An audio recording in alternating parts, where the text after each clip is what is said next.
Hey guys, in this tutorial I want to show you how you can create a catch game like this in the Spark AR Studio for Instagram and Facebook. So you have a catcher which moves with your head, and there is also a counter and a timer. When the time runs out, the game stops, and you will have a message in the middle of the screen. I have created some patches for you, which makes it very simple to create a game like this. And of course, you can download those patches for free. So you will find the download link in the description, so just download them and then we can start creating a filter. Just follow along the tutorial and in the end, you will have a similar filter like this one. And of course, you can use your own graphics and you are able to customize the game. So let's go. Hey again, so let's create this catch game here in the Spark AR Studio. Before we start, make sure that you have downloaded all the assets we need for this filter. I have created two patches that makes it very simple to create a game like this, and I have also created two graphics you can use to build this filter. But of course you can use your own graphics, so you can make your own custom filter. So just go to the description of this video and click on the download link. Then you will end up on this site and then just click here on download.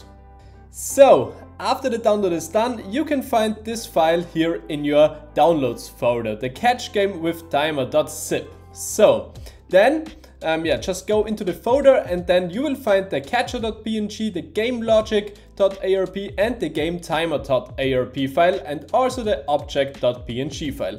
Now just drag and drop all of them into the assets panel of your Spark AR project. So after we have successfully imported all our assets, we have to make sure that we set the compression of our graphics from automatic to none for all three device types. So just do this for the catcher object and also do this for the apple I have created here. So the next step we will do is that we create the catcher here on our frame so we can move it with the heads. So just follow me along. The first step we have to do is of course to create a face tracker so we can track our face here in the game. Then we go to our scene after the creation of the face tracker and then we drag and drop the face tracker into the patch editor. After we have done this, we can find those three patches in the patch editor. The next step is to create a plane for our catcher graphic. For this, we go again to our scene, click on the plus and search for a plane object. I will rename this plane object to catcher. Then just go to your assets panel and create a new material.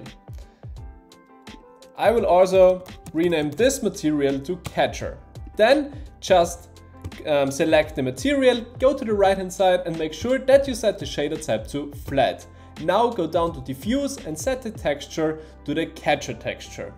Now one last step, go to the left hand side to your scene panel, select the catcher plane, go to the right hand side again and click on the little plus next to materials and set the catcher material to the catcher plane. So now we have our catcher in the middle of our screen, but we wanted to move here on this height of the screen. So for this, we go to the catcher and plane, just select it, go to the right hand side and click on the little arrow next to position.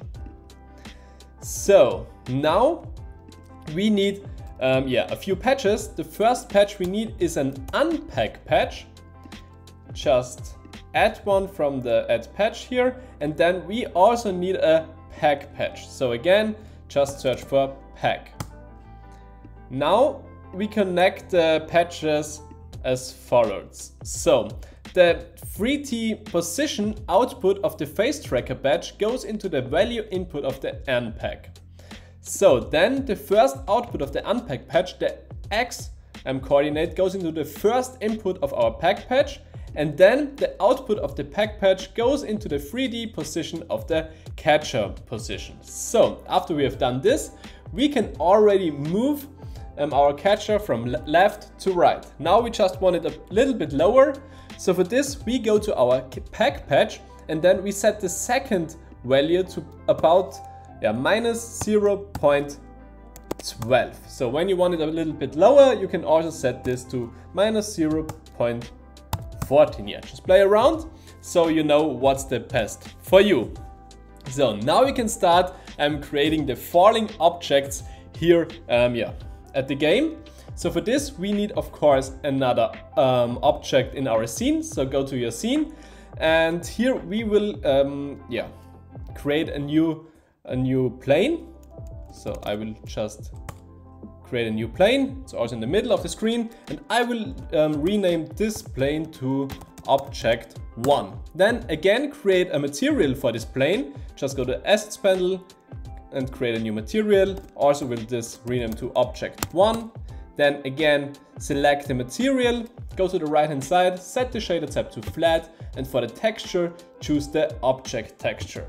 So now one last step, go to your scene, click on the object, and then here at the material select the object 1 material. So now we have this apple in the middle of the screen, and now the patches come into play which you have just downloaded. So for this, go to the assets panel and then just drag and drop the game logic catch game patch into the patch editor.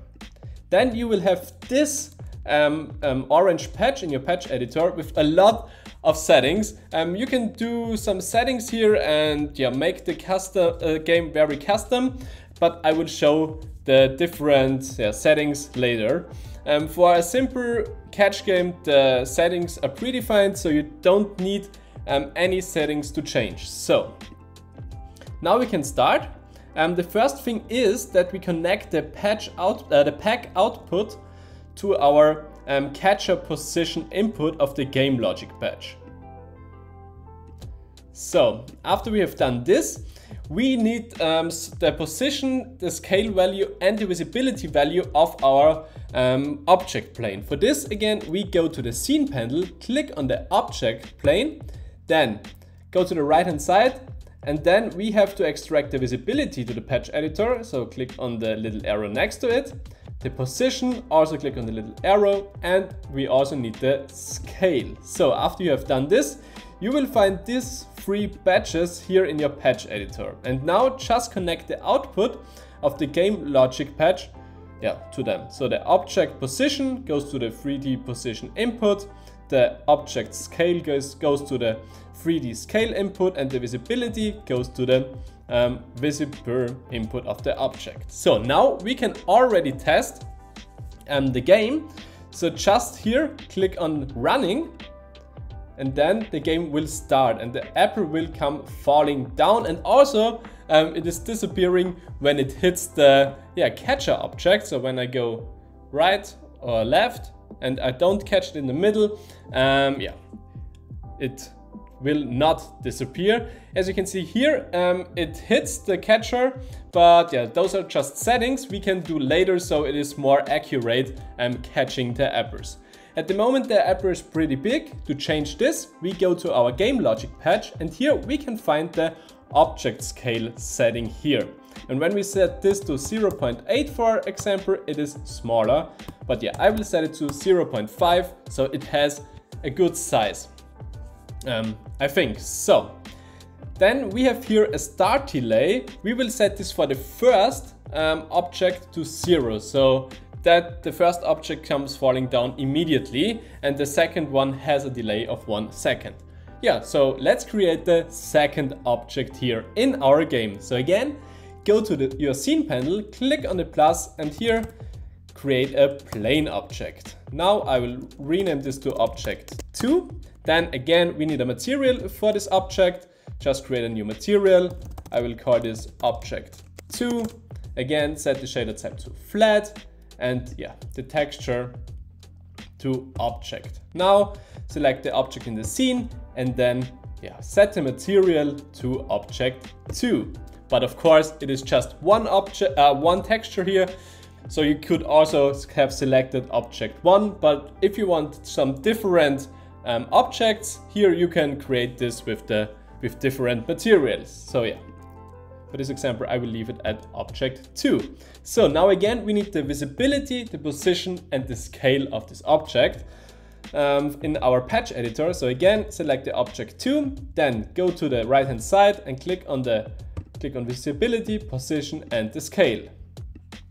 Now just place them in your patch editor.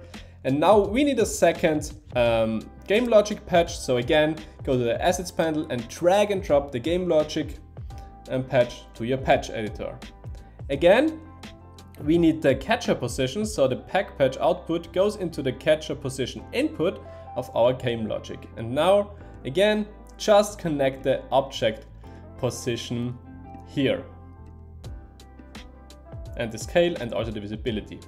And now, when we also activate this, we have two objects falling down here on our screen. But at the moment they are all starting in the middle. We want to change this, so we need to change the spawn area of our game logic. You can set this to 0.3, so this is almost the screen width, and then the apples come randomly falling down from the top in a certain area. So yeah, you can also play around with these settings. So the second apple is a little bit too big for me, so I will change the object scale here in the game logic to 0.8. So no, 0.5 it is. So great. Now we want to trigger both of the apples at the same time. Not really at the same time, but that they have a good delay. So I set the start delay for the second object to 1 and the first one is 0. Now we just need a trigger. So when we set the running to 0 on both and restart the filter, we can create some logic to start the filter. I will do this with a tab on the screen. So for this, I will just add a new patch, a screen tab patch. And now we also need a switch patch. So just create a switch patch and then connect the gesture state output of the screen tab to the turn on input of the switch. And now the output of the switch goes into the running input of the first and also for the second game logic. So the second one is start delay 1 and the first one is 0. So when I tap on the screen now, here's the first one, and after 1 second, the second apple starts to fall. So now we can already catch our apples, but there is no real start and no real end to the game. And most of all, there is no counter, so this is just catching some apples. So we will build the score now here on top of the screen. So for this, we go to our scene, click on the plus, and here we search for 2D text. So after we have created this, we see the text here on the left upper corner. I want the text centered, so with this I select the text, go to the right hand side, and here at width I click on it and then set it to fill width. So now we need the text value of this text. For this we go down to typography and then click on the little arrow next to text. So now we have also this yellow patch here in our patch editor. And because I will also create a counter later that counts down the time, I will rename my 2D text element to score. So I know this is the score. So now we need to create some logic that gives this our value of the score. We have here at the game logic an catched output. So we need to add a new patch, and this is a pulse merge patch. So now we can connect the catched output of the first game logic to the pulse 1 and the catched output of the second game logic to the pulse 2. So now we also need a counter patch, and here the output of the pulse merge goes into the increase input of our counter. And the maximum count here we set to 999. So now we can't just connect this to our text, because the text wants a string value, but this is a number value. So we can go to add patch, and here we can search for a toString patch. So this converts a value into a text string. So just add this patch, and now just connect the counter output to the toString patch and the toString output to the text input of the score. And now here is 0. And now when we start our game, again with tap on the screen, it is counting the apples when I catch them. When I miss them, it's not counting, but now it is counting. So that's pretty nice. So the next thing we have to build is that the game has an end, because now we can catch apples forever. So now the second, I will pause this and restart it and play it again. Now the second patch comes into play. So we also have this game timer patch I have created for you. Just drag this into the patch editor. And now we have to redo our start point. So here at the screen tab, gesture state output of the screen tab goes into the start input of the game trigger. And then here, game on off output goes into the first and also to the second game logic into the running input. Now here we need the timer output, so we need to create a second 2D text element. To do this, again, go to the scene, click on the plus, search for 2D text, and now we have this 2D text element. And I will set this to timer. Now I also want this in the middle of the screen. I select the timer object, go to the right hand side and set the width to fill with. So after we have done this, we can change the viewport mode to 2D objects, and now we can just drag this a little bit under the score, and we have here our text. So again, go to typography and click on the little arrow next to text, and we can find this text patch in our patch editor. Now just connect the timer string output with the text input of the timer. This don't need a toString patch. I have also already done this here into the patch. So now it says 15. I just want to change the color of the counter. So I want it to be white. So I will select the timer text in the scene, go to the right hand side and set the color to white. But of course you can use any color you want. You can also change the font or change the size, anything you want. So now we can already play for 15 seconds. So when we tap on the screen, the timer starts to count down. So 8, 7, 6, 5, 4, 3, 2, 1. And now I can't catch this because the timer is already up, and there are no more apples falling down. But we also want to show the user that the game is over, so we need a game over text here. So for this, again, we need a text element.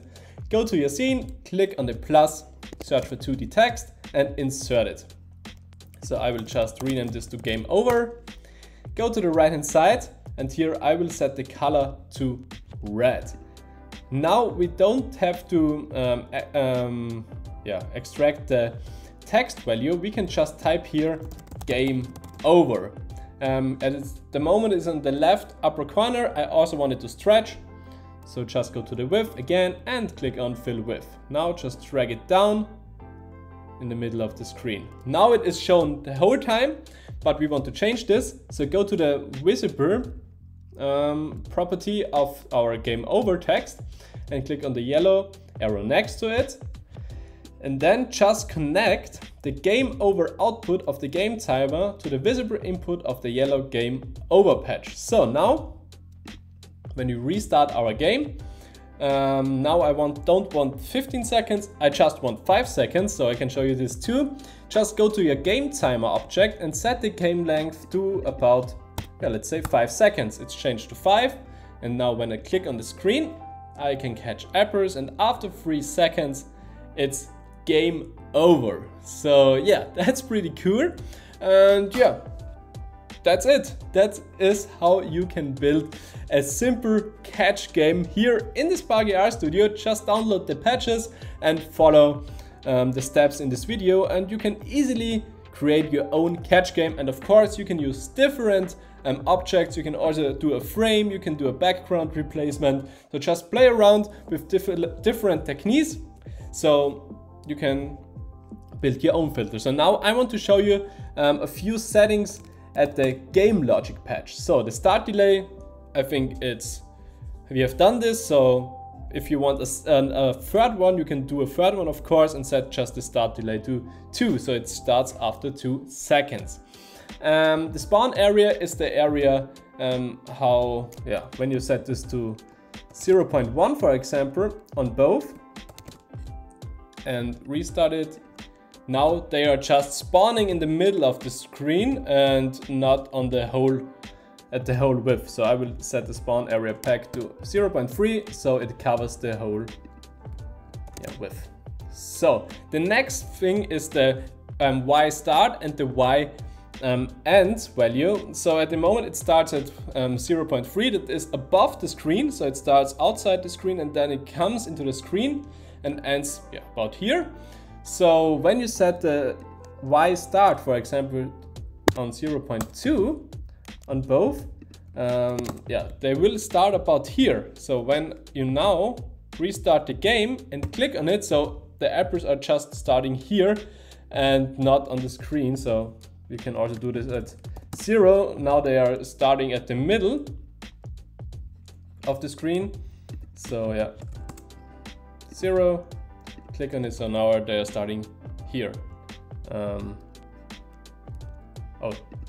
spawn area, the Y start, of course, so to 0, now they are starting in the middle of the screen. So we don't want this here, so I will set it back to 0.3 for both of them. Of course, you can create a value patch outside here, and if you want to control every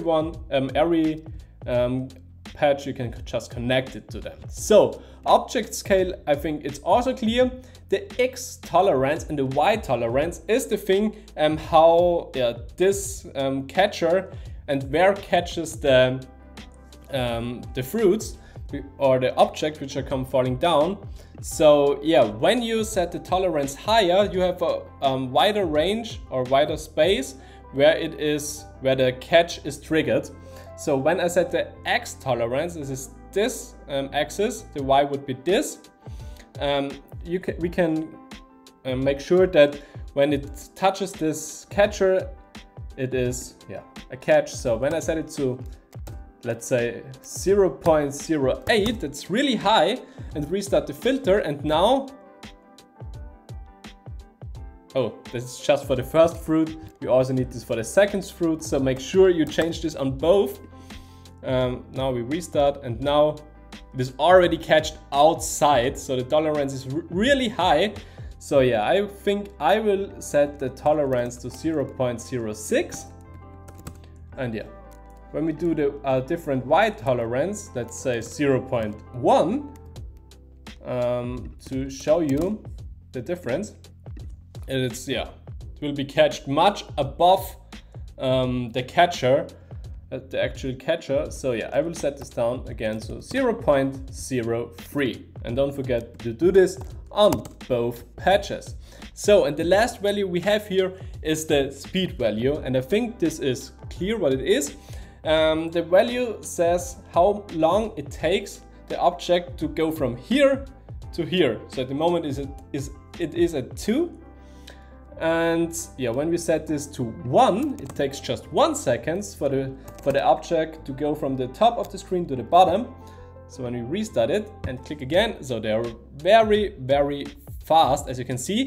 But now the start delay is off, so it takes 1 second. The first fruit takes 1 second to come down, and the second will start when the first one is again up. So we need to change the start delay to here to 0.5. So now when I click it, it should be fixed. They are not coming at the same time, and so those are the values here at the game logic patch. I hope they are clear. If you have some questions about it, just write it in the comments, and I hope I could help you with this video. And this is all the magic about a simple catch game here in the Spark AR Studio. So just download the assets and follow along this tutorial, and you will come up with a game like this in the end. So again, I have to change the delay when I have changed the speed. You can also do here some things with the timer so the speed gets faster. And yeah, just play around, have some fun with it. Yeah, thanks for watching. If this video was helpful for you, it would be nice when you give this a thumbs up. And if you're new to this channel, it would be nice when you subscribe to it so you don't miss any new video here on this channel. So thanks for watching and see you in the next video. Bye!